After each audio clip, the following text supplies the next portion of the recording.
During any given day, you or your fellow officers may come into contact with me or someone else with diabetes, and we may need your help.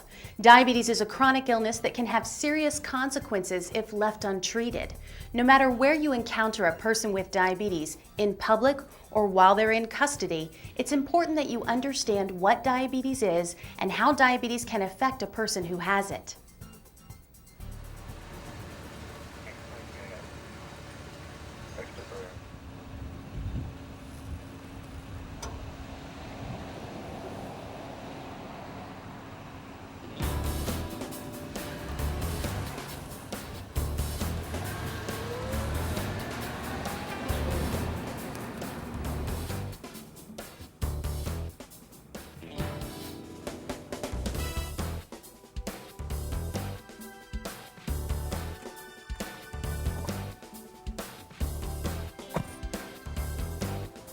Just after coming on duty one morning, we witnessed a driver going several miles over the speed limit and began to follow the vehicle. The driver then pulled over and stopped in an illegal parking space. The driver departed the vehicle, leaving a passenger in the front seat. When we approached the car, we noted that the passenger was obviously uncomfortable. She was perspiring and seemed very nervous as we came to speak to her. Diabetes is a condition where there's either insufficient amounts of insulin or the insulin in the body doesn't work well. Insulin is a hormone which is important for us to be able to use carbohydrates to supply the body with the fuels it needs. Diabetes is very common, and perhaps a third of those don't even know they have it. Diabetes requires a careful balancing of food, activity, and for many people either insulin or oral medications to keep blood glucose levels from becoming too high. It's absolutely critical that medication not be interrupted, even for a short period of time. However, sometimes medication combined with other factors can result in blood glucose or sugar levels that are too low. Both high and low blood glucose levels can cause a person with diabetes to become ill and create a medical emergency. When a person with diabetes who takes insulin or certain pills hasn't eaten enough, or for other reasons has too much insulin in their body, they can experience what's commonly called an insulin reaction, low blood sugar, or hypoglycemia. Police officers may encounter a person with a diabetes emergency while on patrol, in an arrest situation, or when an individual is in custody. By having a basic understanding of the disease and the best course of action to take in such a situation, we can protect the safety of officers and citizens alike.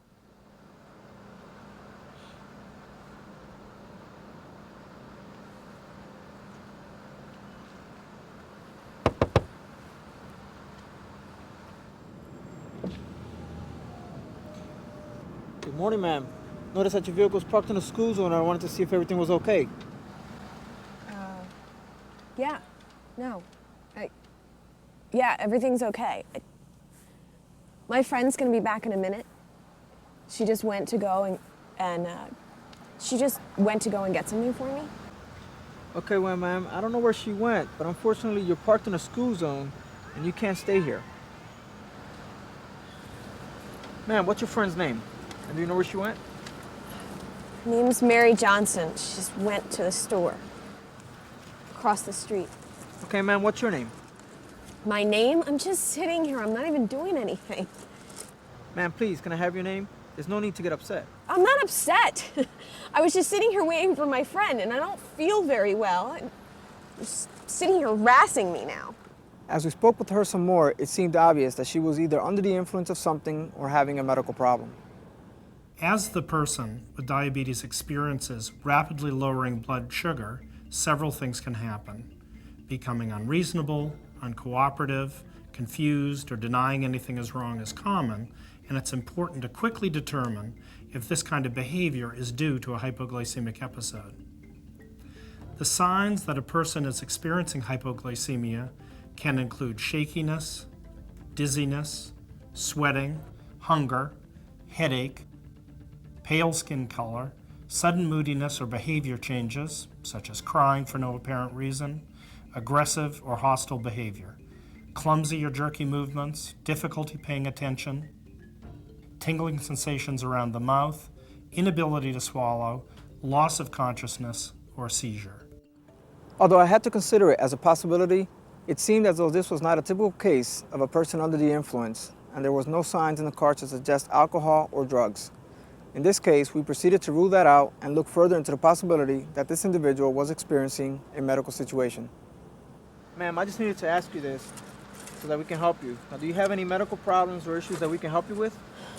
No, do you have any I'm medical... minding my own business. And then come up and start asking me questions. When a person's blood sugar continues to fall, disorientation and confusion can increase.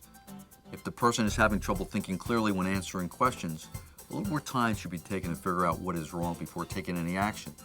Asking questions more than once or in a different way may allow time for the person to realize what is wrong. Just sitting here, minding my own business. And then you come up.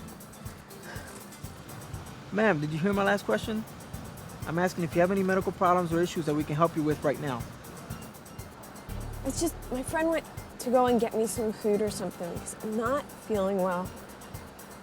I have diabetes and I think I'm having a reaction. Okay. I hope she gets here. Okay, so you have diabetes. I noticed that you have a medical alert bracelet. May I see it? Okay?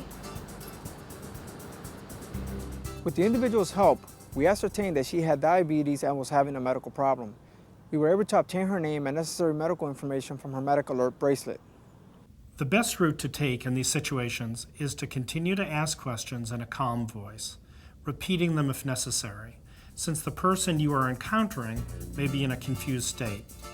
Time is critical. With lower and lower blood sugars, the medical situation may get worse. Severe hypoglycemia can cause seizures or loss of consciousness. The course of action is 1. Attempt to determine if the person has diabetes. 2. If the person is conscious and not having a seizure, provide a quick-acting source of sugar, such as sugared soda. And 3. Get medical assistance if the situation does not improve or questions remain.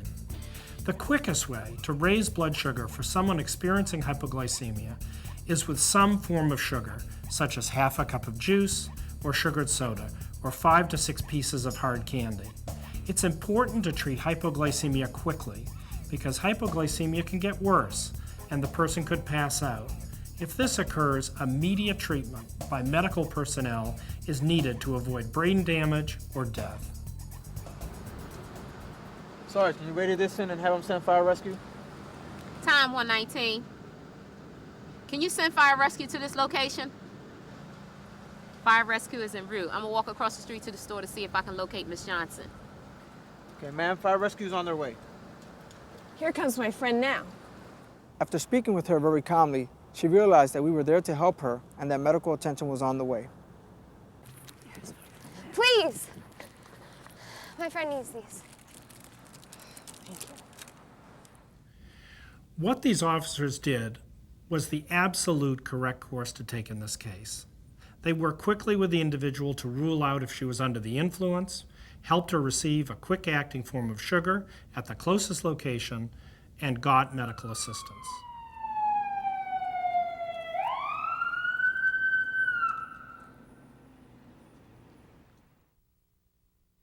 Police may encounter a person with diabetes in a number of situations, from a routine traffic stop to processing a person who has been arrested, as you'll see in this next scenario.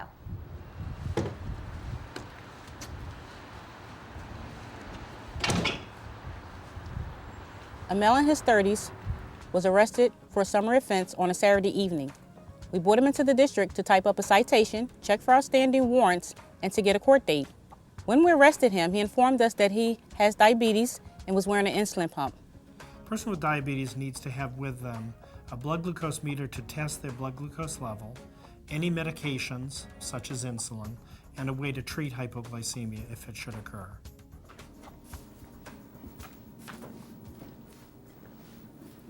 Hey. All right. This guy has a medical alert bracelet on for diabetes. Okay. He also has an insulin pump on. He had a medical supply backpack on. I documented everything that was inside the bag and gave it to the operations room supervisor for safekeeping. Sir, you can have a seat right here in this chair. Okay, good. I'll put him in cell number 4 after I go through the detainee's medical checklist. Okay. Okay, Mr. Johnson, we need to go over this medical checklist with you while the officers are preparing your citation. Are you presently taking any medications besides insulin through your pump, of course? No, just the insulin. Is this the first time that you have been arrested? Yes. Besides diabetes, do you have any serious mental or medical problems? No. Do you have diabetes? That's a yes. Are you receiving any type of treatment other than through your pump? No. Is there anything else you should inform us of to ensure your well-being?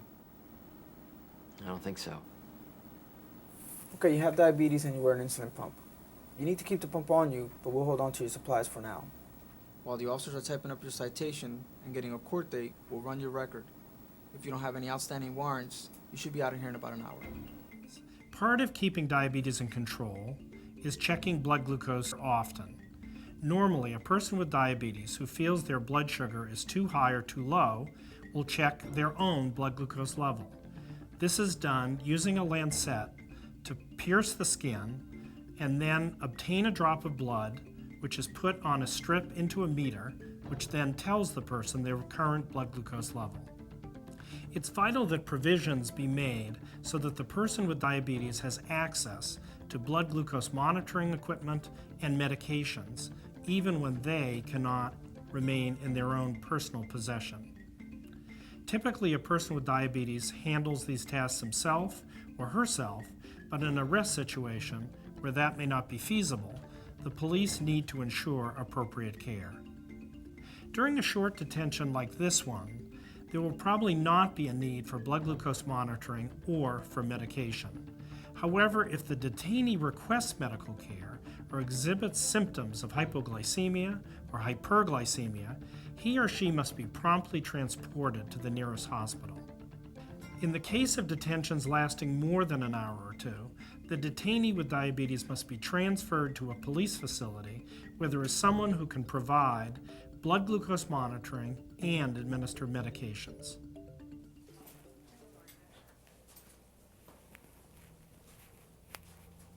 Okay, Mr. Johnson, as far as your diabetes goes, how do you feel? I guess I'm okay, but I think I might be coming down with the flu or something. Okay, I'm gonna have to place you in this cell for right now while we type up your citation. Are you sure you're okay? Yeah, I'm fine.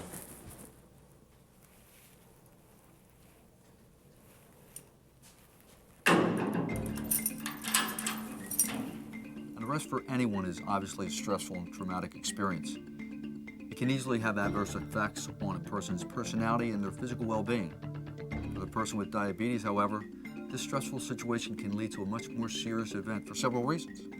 First, many people with diabetes have to take insulin multiple times a day, either by injection with a syringe or a pen, or by continually wearing an insulin pump. Others take oral medications, and some need both. But a person with diabetes who takes insulin or oral medications needs to continue taking these medications without interruption. The individual may or may not have these medications on their person at the time of the arrest. Medications are needed to keep blood glucose levels from being too high. In addition, people with diabetes need access to food to avoid blood glucose levels from becoming too low. This means regular food intake must be maintained, and a quick-acting source of sugar, such as sugared soda, juice, or hard candies, must be immediately available in the case of dangerously low blood glucose levels. Also, most people with diabetes have to test their blood glucose levels many times a day to determine if they are too high or too low, and to determine the correct amount of food and medication needed to keep blood glucose levels in the safe range. Finally, the stress of an arrest itself can cause blood glucose levels to become too high or too low.